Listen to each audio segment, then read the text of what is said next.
That's not going to work for me, Linus. So here we are, day 2, because we shot a tour yesterday, and Linus wasn't there. We had well, you must have missed all the good stuff. We had this Linus. He does all my stunts. So day 1 we had this Linus, and then Andy gave us a super nerdy camera tour. So we're not sure if we're going to intersperse that footage with this one, or if this is going to be its own video, or what's going on. Yeah. But yeah, thanks for. Really? I was there before I did that. That'll buff out. But we're going to test you and see where your camera knowledge is, and if ever you don't have the answers, we'll just cut to Andy. He knows a little bit, but like he's definitely more of like a computer nerd compared to like a camera nerd. Linus has a custom mic. We learned that. Tell me about this. Like, you're using a Sanken mic. Yes. I was going to put just my Technical Track E. I use the stock mic that came with it, but why this? Does it sound good with your voice? What's the deal? How did that start? It just sounds a little better. Yeah? Yeah, well, what actually it started with was our old Lectrosonics packs, which were more reliable in our studio compared to the EW110G3s that we were using before that. He's dropping numbers. They used a mini XLR, so I had to use that particular pack. I had to use that particular mic all the time, and then we used the old EWs for our co-hosts or guests or whatever else. Because you didn't want to splurge on that many Lectrosonics? Well, they're like $4,000. They are. Fantastic. Yeah. But anyway, the problem with Lectrosonics is they don't support time codes, so we stopped using those. So then when we switched over to just the 3.5 mil connector mics, we had to find some other still better quality mic, but that didn't use the mini XLR connector. So how many mics did you go through to find the sweet spot? We just picked something up from Sanken because we figured it would be fine, and it was fine, and it was good. Okay. Generally speaking, we used to use the 416s, and then we switched over to whatever these are. This is a more MKH50. Yeah, this is a recent addition. I like this. This is my favorite mic. So we use these when we can, but a lot of the time I move around so much, and I'm picking things up. Text him, whoa! But I never stop talking, so we will have this on set. And then we won't end up using the audio from it because switching between them is really jarring, but you can catch us doing it if I'm standing still for an intro and then we have a sponsor spot. Right. Then we switch over to my lab. As a viewer, I think it's pretty smooth. I don't notice it that jarringly. It's pretty hard to notice because we have kind of rules for when we're allowed to switch mics. Yeah. I can say though that compared to the 416, I'm somebody who never labs. I only use the overhead mic, but I also I don't move around as much as you. Yeah. But I do this mic has it's a lot more forgiving for distance than the 416. If I were to hear, the 416 wouldn't even be getting me right. But we're both actually going to sound decent on this mic. It's sort of orbit is pretty good. So I think the MKH50 is a phenomenal choice for this kind of shot. Which is great, but I just don't like spending money on things that are not really necessary. So I was very resistant. They sent them to us. Oh, they sent them to us. Yeah, because it ain't cheap. It's $1,200 US. That explains why we have it. I mean, we did buy our 416s, so we bought, I think 3, right? Yeah. Yeah, we have 3 416s. We paid for all of those. Do you know what camera we're using over here? I believe it's an FX6. So far, so good. He's dropping body pack, model numbers. He knows the cinema camera. I think you were downplayed by your staff who said that Linus doesn't know what he's talking about. I pay attention. The thing is, I know exactly what I have to know. Problem with the cameras these days is the sheer volume of them. It's not that the individual cameras are that expensive. In fact, you have 7 of them or 8 of them now? Yeah. I don't know how many FX6s we own. How many FX6s do you have operational? We have a total of 7. 7 FX6s. I think we have at least 1 or 2 FX3s. We have 2 FX3s. They're mainly for either top down and sometimes we steal them for a car shoot.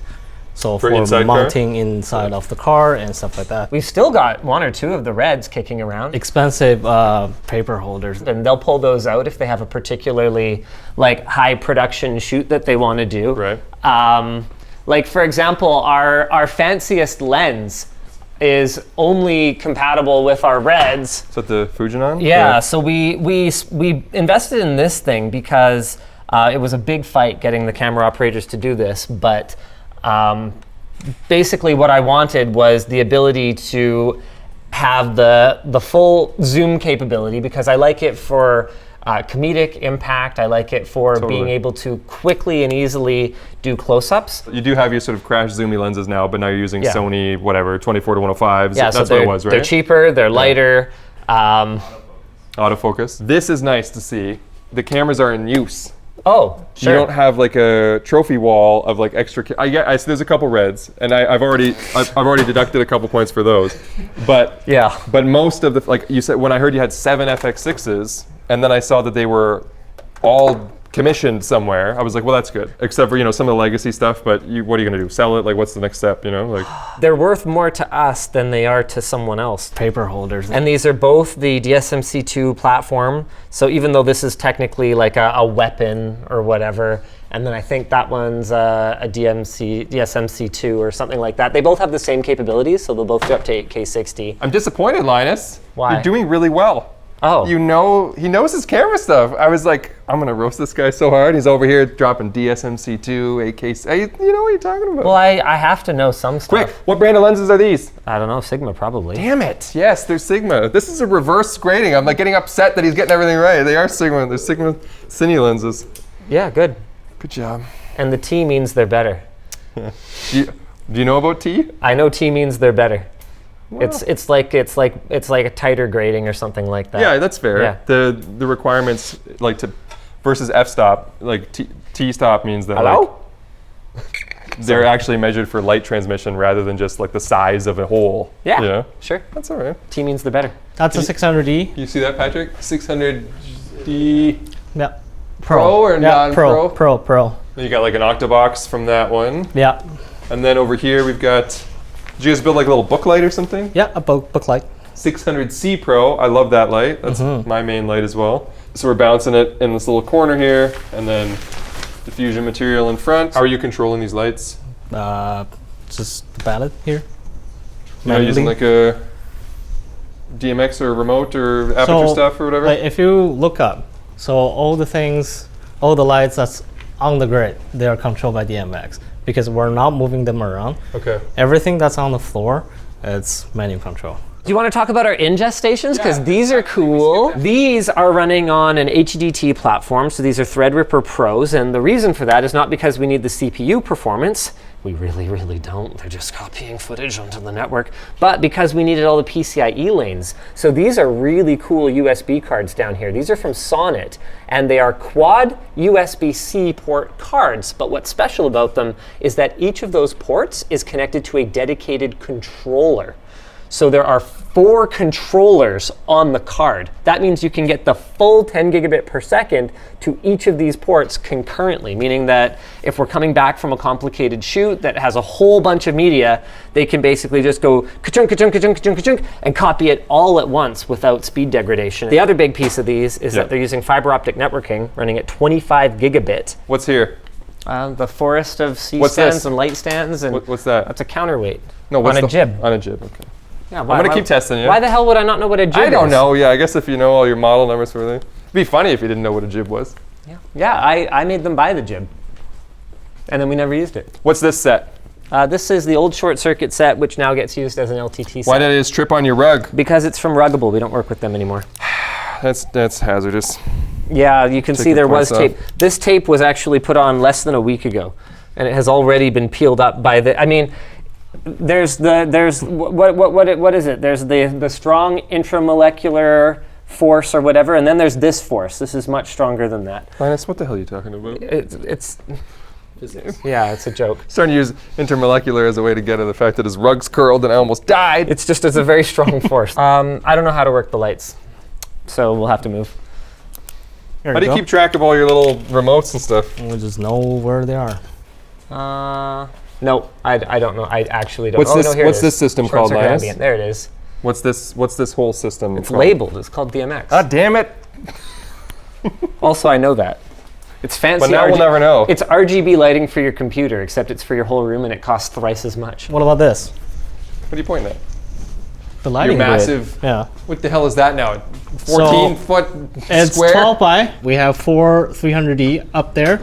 And because fire department doesn't really like this setup, so we have to be able to open it to reveal the sparkling. Oh, that's sweet. Do you see this, Patrick? It's opening on both sides. The bounce and, or wait, that's not a bounce. Oh, it is a bounce. It is a bounce. You basically made like a booklight in the ceiling. Yeah. What's with all the hats? The hats. Yeah. Well, why do you have so many hats and wigs? well, because in my line of work, you have to wear a lot of different hats. But literally, Indiana Jones? Dun, dun, dun, dun, Indianapolis dun, dun, dun, dun. know, you never know, right? No, I mean, that doesn't make any sense. Nothing you just said makes any sense. What? It makes perfect sense. I mean, do you know how much production value a cheap prop adds compared to spending a bunch of money on lighting and cameras?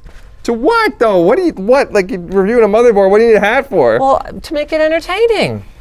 No, seriously, honestly, a little pirate hat and a sword, or like, okay, this was one of our best thumbnails ever when I did that video on the golden keyboard with the golden keycaps. And that's a 10 million view. And you think the hat is what did That's it? a 10 million view video. Well, it's part of it. It's part of it because this, you know, with the golden keyboard is better than this with a golden keyboard. It's about cohesiveness. It ties it all in, right? I mean, I'm not going to argue whether the video did well. Yeah. But you guys getting all this? This is the build corner. The idea was everything you need to build a computer. Now it has all the keyboards that you could ever desire. We're working on a video that is how many USB devices can you plug into a computer at once? We traded some buddy who works in the production industry a GPU to do the work for us, and then we just paid for a single GPU. Yeah, it was a good one. And then we just paid for the piping and the hardware. What's this cart for, Linus? This is our stream cart. Who makes this microphone? I don't know, but it's an RE20. I can't remember who makes it. Should you get points for RE20 is good enough. Yeah. Electro Voice, but RE20 is correct. So another FX6, the Technica M50s. This one's rigged up for V-mount. Sony mic. Body pack receiver, teleprompter. It's pretty, like you kind of standardize the setup, eh? Yeah. Which is smart. So this is more like a shoulder type of setup. So it's more like. It doesn't have a shoulder pad though. Well, it's comfortable enough. It's lightweight enough. 15 mil rods right into the shoulder. It's comfortable. Yeah. Okay, so this one is a lot of octaboxes. Yeah. I'm finding that, yeah, Patrick, if you were to stand behind me and look this way, it's like, what's my key light? This is the motherboard wall. Cute, right? Oh, you know what? I didn't notice it at first. Yeah, that's pretty dope, actually. Yeah. There's one in my old office that is You now guys did my like a wife's powder office. coat on them or something? Or? Feels like Spray paint. Millennium Falcon or something. Isn't that cool though? It is. It's pretty rad. Yeah, I was inspired by. They have a piece of artwork when you go to Taiwan that's like made of old motherboards, and Does this illuminate if you guys are doing the WAN show or anything? I don't know. Yeah, that happens sometimes. Dad, I'm hungry. Hey, hungry, I'm Dad. That's exactly what that's for. Oh, terrible. That's in case the power goes out during the WAN show. Nothing stops the WAN show. What all is that hooked up to a power strip, or like what all does that juice up? Like everything in here? Yeah, everything here. So our router is on a battery backup. Our switch is on a battery backup. All this equipment is on battery backups. The laptops are on batteries. All the cameras are on battery backup. So the idea is that if the power goes out, we at least have about, I think we can run for like an hour and a half. Which models do we got here? These are C200s. So at the time, Is everything the same? Sorry? Oh yeah, they're all the same. All three the same? Okay. Yeah, we bought all of these at the same time because the idea was that we could have multiple crews running at a trade show and then not disrupt any productions that were still running back at the studio. So C200, 18 to 35 from Sigma. Over here we got a 24 to 105. And another probably some other 24 to random 105. lens. This is a 24 to 105 as well. You're good with cameras, Linus, but let me ask you something. What light is that? That? Yeah. That's just like commercial grade. No. Oh, Don't get this. cheeky. We're talking about the one under the lantern. Some aperture thing, something 200 or something. I can't remember. Ah, you're so close. 300D. No. I don't know. I don't know all the different models. And then, okay, this set was the one that I thought was pretty fascinating. Yeah. So this is your ShortCircuit? ShortCircuit. ShortCircuit. Yep. So we got a bit of a run through last time, but Apparently we use FX3s here. I did not know that. FX30s. Oh, is that a new one? Cool. It's the APS-C size version of an FX3, basically. Neat. Good segue. That's what we're using today. Oh yeah, Patrick's got an FX30 right here. Cool. Oh, I never get to sit in this chair. There you go. You can be the operator. Ooh. So we talked about it a little bit. I feel like we might have enough coverage of it, but if not, this is cool how you can get a single operator. So Talon will be over here. Yes. We got three angles. We got overhead. We've got sort of the main shot here with autofocus, and then we've got the B-roll camera. Yes. Both the B-roll and the overhead are in manual focus. What do we got here? These like Sigma Nucleus, and then the 50 to 105 and an 18 to 35 up there, I think. Yeah. But they're both running zoom and focus motors, and a single operator can see all three shots. Yes. Zoom and focus. This is overhead camera, I think, right? And Probably. Then, and then zoom and focus Over here or something. on this camera, Probably. which is kind of wild. That you got one camera guy going, Yeah. doing everything. You look good on these monitors here. So what are you looking at then? You're looking at the B cam I got a B cam here. and this camera? I got A cam here. and I Oh got wait, the top down. All that three. shows that camera? I can see all three of them. Where's the third monitor? Oh, it's in the middle. Yeah. Yeah, so I'd look at it, I would say, oh, so here it says Noctua. And you got to pull focus on that? Yeah, already But what happens if I drop it down here? Down. You audit this, okay, Patrick? Okay, I'm up here. Done. Yeah. Is he good? He's Is he nailing pretty it. great at it? Yeah, he's nailing it. Do it one But more what if I'm holding it over to this camera? Okay, then I have to zoom on this camera. Done. Andy was talking about these go to FTP. Where is this Ethernet going and what is happening to it? You know what I mean? Like, Well, that's just going to our server rack that used to be here and isn't here anymore and is just a network switch on the wall. There. Yeah, there's a patch panel and a network switch right there. and where does that connect to like the same place the ingest does? Yeah, or? it goes back to the server room. So there's two 10 gig links that are running up over the top because we're in a unit that was not part of our original building acquisition now. We had to buy this one because the original owner put it up for lease and we had no idea it was going to move in. Oh yeah, I was told, so you just railed conduit through the wall basically, right? In order to like... These walls are paper thin. Yeah. We had to make an offer just to make sure that our studio space would be safeguarded because Right. if some stupid automotive shop moved in here or something, Yeah. clang, clang, clang all day, we wouldn't be able to shoot. So yeah, so we just have a conduit that runs all the way down. And you could do 100 meters with a Cat 6A without any signal loss. So we've just got two 10 gig links, which are probably these two guys right here that are going back to the server room. And then we've got these two switches daisy chained together. And then this patch panel runs everything over in this unit. So you know some people sound treat their space. Linus flexes so hard that he sound treats by just buying another unit beside it. And all this air in between is his big sound panel for that room over there. I mean, Right? I don't know. I don't know if I would put it that way. I mean, this space could be sound treated better. We got to take points off for that. And I understand that those are like pressure fit, and you probably Yeah. should have never put them on the ceiling in the first place. Oh yeah. But that looks like crap, Linus. So I basically said, look, ShortCircuit needs to be streamlined. There will be no batteries on the ShortCircuit set, not one. There will be no media cards on the ShortCircuit set. And it makes so much sense. If you're not moving around, why aren't you just recording straight to a redundant, backed up storage solution? Yeah. Like SD cards are madness to me. You're basically trusting, it's not just zeros and ones, right? You're trusting all the work and all the preparation that you've done to get that shot, which might be a slow-mo shot. It might be really difficult to recapture, to what is the cheapest, crappiest NAND flash in existence. Anyway, battery died. In the middle of my rant about SD cards. Yeah, Linus is literally ranting about how like SD cards are not the way to go. We're talking about FTP offload. The battery died. The camera shuts off. Patrick goes and gets a new battery, puts it in, and then the file isn't showing up in the playback. We found it on the card, but it's an RSV file. It's a reserve file. So it contains raw video data, but it hasn't been properly terminated. It's still got the normal like C0048, but it's .RSV. Well, you guys missed some great sound bites from Linus that you're never gonna see. We'll just have to air the Andy tour. Yeah, but we still have the audio. Kind of cool. That's right. It'll be all over B-roll. Yeah, There you go. Here, just get a static shot of me. Yeah. I'll not even be It's a looking into the podcast. lens. I'm going to look right here, so it seems like I'm looking at the screen. It's a podcast tour. Yeah. Okay, well let's finish up and then I'll make this work. We can switch back to the FX30. Yeah, yeah. Fun fact, one of our videos is shot entirely on iPhone without us talking about it. Love that. I will give you guys a cookie if you can figure out which one. God damn you, Linus.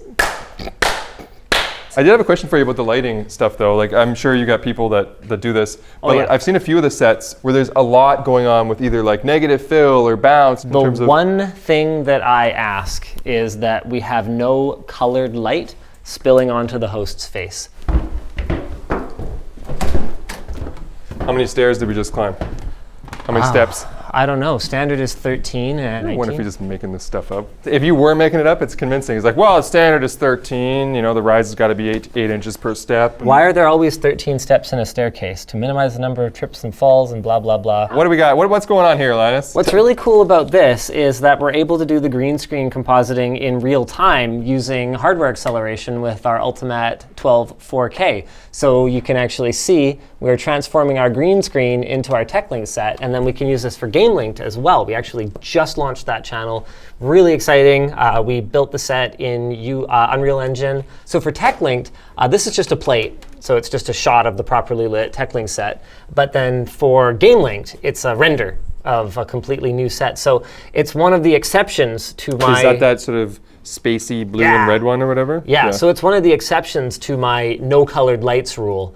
I'm willing to allow an ever so slight amount of spill so that we can get a convincing effect of the host actually being in that space. But getting in that virtual production action, right? Yeah, right? I mean, it's super cool. Okay. So we've got a couple Titan tubes down here, more Titan tubes up there. There's whatever the thing is called, where you get the hair of the host, a key light or whatever it's called. Hair light, rim light? Hair light. Yeah, like an Amaran. Oh, maybe it's 60. Yeah, it's short. It's stubby, isn't it? It's a little bit, right? Yeah, it's a 60. That one may be turned on for the green screen, but I'm not sure. It actually matters a lot less than we thought how evenly lit the green screen is with the Ultimate, because you can basically just calibrate it for the inconsistencies in your green screen, which is super cool. So 120D over there behind that bounce. 300C. Is this instructions on the side? Like 240 hue? Is that probably? Like, so you know what purple to dial in? Oh, sure. Now I'm game linked. Yeah. One button and you're switching to a different channel. What's up, y'all? It's game link time. Talk about tech. Whoa, I'm talking about tech. Oh, good. Quick, games. Game time. Yeah. Key light's a 300D Mark II. Popular light around the Linus Tech Tips buildings. Linus, what do we got? Oh, well, that's, I mean, I got to take points off for whatever the hell that was. What? That's a slate. It's exactly yeah, but it tried to kill me there. I don't know. We got a little paracord with inappropriate ends. You didn't burn your ends here or tape them. I got to take points off for that. Sure, I don't understand why you have paracord hanging from a C-stand. And then why is there a wig on the C-stand? The wig is to test hair on the green screen because we need to dial in the settings. Oh, so actually these are very reasonable things that should be exactly where they are. Now we have my proudest possession, my Super Chex ice hockey game. Would you like to play? Sure. All right, let's play Super Chex. This is like my favorite game, so I finally just treated myself to a table. Patrick's now an hockey action photographer. No, you're doing great. You're doing awesome. Why is my opponent encouraging me so much? I feel like I'm being lulled into a sense of security. Oh yeah, 100%. Oh no! Accounting department. Hello. That's my wife. This used to be my office. Are you doing Borat jokes in 2023? No, never. Now it's accounting quarters. Get it? Because they're accounting quarters. Mm-hmm. And quarters are like money. And money is You can ding the bell if you want. Okay. Theoretically, like an employee lounge / quiet workspace if someone wanted to sit on their laptop, and that was in that room, but that's dead now. It's just more editors. I don't care what your rooms used to be. Let me ask you some questions that matter, okay? Sure, yeah. Multiple editors working on a single project, everybody has their own video? It depends. No one is working concurrently on the same project, but you will That was going to make me ask about collaborative setups, if you have anything like... No, not right now. And I'm seeing Premiere Pro exclusively? Yeah, we do some grading work in Resolve, but we are a Premiere house for the most part. You hated Adobe subscriptions. Of course I do. Why would I hate something that I don't pay for? If I didn't have to pay for it, I wouldn't hate it. Any standardization in terms of the hardware, or is it preference on the editor, or... In terms of monitors, it's kind of editor preference. You know, some of them like... Asus. So these ProArts? That looks like a ProArt display right there. Everyone has at least one HDR-capable ProArt. What's your video editing prowess? Did you ever edit in the beginning? You can actually find the last video that I ever edited, the Fix Your Corsair Gaming logo super legit modding guide. That's the last video that I edited 8 years ago. So who edited the videos from the get-go? This guy. Who's this guy? Oh. That's Ed. He's our production manager. Oh, Ed and I have been chatting quite a bit, but he never mentioned he was Edsel the editor. Yeah. The OG editor. Yeah. He's editor. This was our kludgy solution to being able to move between the two units as you go down the stairs and then across and then up the stairs, because otherwise there was no way to get up to that landing over there. Wait a minute. So this... Wait a minute, Linus. 1, 2, 3, Well, it's 4, more than 5, 13. 6, 7, 8, These aren't 8-foot 9, ceilings. 10, These 11, are T-bar. 12, There's T-bar. There's a 13. There's a space. Linus. Yeah, because that's the T-bar space. I'm so confused. I went up 13 steps. What do I do? It's 28-foot ceilings in here. So when you have a total of 28 feet and you need to make 2 8-foot stories, you end up with some loss in the middle. So there's the ceiling joists. 16-step staircase, eh? And I feel like you went really easy on me. There's so many harder things you could have asked me. Well, I figured I wanted to test to see how much of a camera nerd you were, not how much of like a grip nerd you were. But I have been, just so you know, inspecting all of your working C-stands to see if your knuckles are in the right spot. We do not follow the right-hand rule. It's more pirate code, the right-hand guidelines. But the fact that you even know that there is a rule, I'll give you a pass, okay? Are you gonna even try to beat me? What do you mean, beach? There's no winner here. Well, no, I just mean, you're, wait a second. There isn't even anything on here. This is a mini bar menu. This is your score. You can have it. Okay, you did well. There you go. Thank you. You did exceptionally well from a camera nerdery perspective. I'm impressed with your overall knowledge of the gear, despite how downplayed you were by your staff. I think you should probably have a mass firing maybe then. Paper holders in. You're now in a Gerald Undone video. Oh, really? Dun, dun, See that dun, dun, dun. Oh, sweet. It's crazy. Yeah, no, I know. 10 gigabits What do per you think second. about? What is the speed of the internet? Light remote drawer. We have a full million bag of aperture like remotes. aperture remote here. Whatever, if you don't like it, then you can buy a new building. It's a set. Got a label maker, and we permanently wired it like on the shelf so nobody steals it. You now work for new merch. Let me pack my stuff and move it over. FX6. Like talking into the teleprompter. You know, Yeah, this sitting is here. just for, not for you, but this is for Lindsay, my partner. Hey, Linz, they've got that same janky three-legged table thing. She was in love with these as like these like side tables, and I hate them because you can rotate these things around. Oh my God. And it's always 3 legs is not enough legs for a table. It's incorrect. It's an incorrect amount of legs. See how tippy that is? And this thing doesn't attach. I hate them. I hate that. I hate that so much. But I can't see the thing I'm pointing at! You know what I got at the grocery store today? They're not doing that. Shut it down, Patrick. Cut.